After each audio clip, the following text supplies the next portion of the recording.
Parker Coffin. I'm 18 years old and I grew up in Santa Barbara, California, and I grown up, lived there ever since.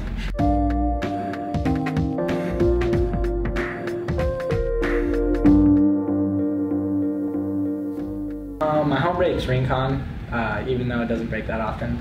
So I guess you could call that my home break, but it only breaks 2 or 3 times a year, so it's kind of sad. It's a love-hate relationship. But yeah, I surf there most of the time when the waves are good, and then if not, I just kind of surf around town. There's little waves in Ventura and whatnot, so I do a fair bit of driving.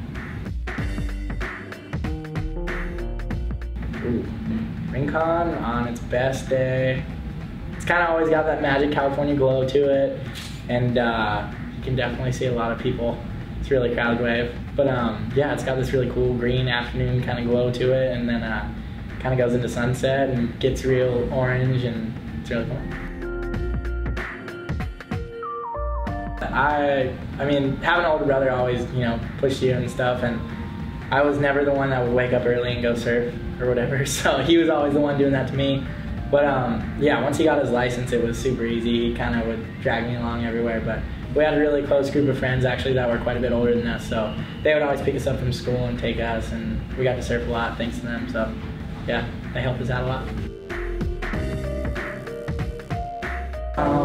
Well, obviously that crew that took us surfing was my brother once he got his license, and then before that, David Latinsky, he ran the Sex Wax team, so he would always come and grab us from school and whatnot. And JP Garcia, he's kind of older friend that always looked after my brother and I. And my dad, when he could also, he was definitely pretty psyched to go surf whenever he could, but he worked and stuff, so yeah, just a fun small group, wasn't too many. Yeah, probably the worst wipeout I've ever had was 2 years ago at the Volcom Pipe Pro.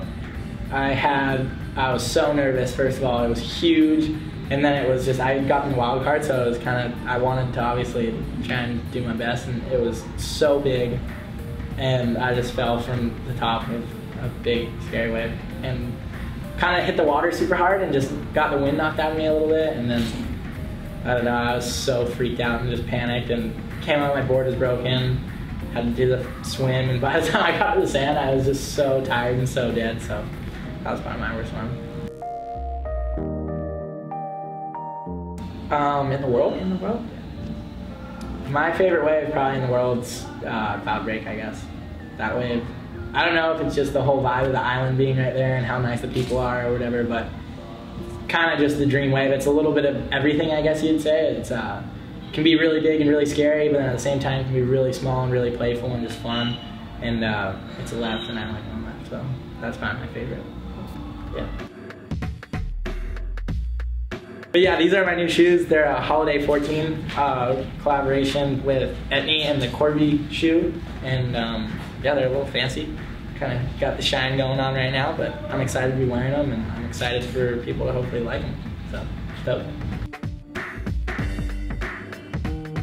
No, I just think I surf because surfing, I mean, it's obviously different because you don't have the same arena to go to every single day, It's not like a soccer field or a basketball court where you just show up and it's the same, regardless of any rim or hoop or whatever. Like, surfing is completely different in the sense of every single time you show up at the beach, it's different, and every single wave you ride is different. And I think if you were to ever choose something that you wanted to do for your whole life, you'd have to have something that's not that boring. And surfing is definitely not boring whatsoever, so I just do it because I'm constantly entertained, I guess. It's fun. Hi, my name is Parker Coffin, and you're watching the Surf Channel.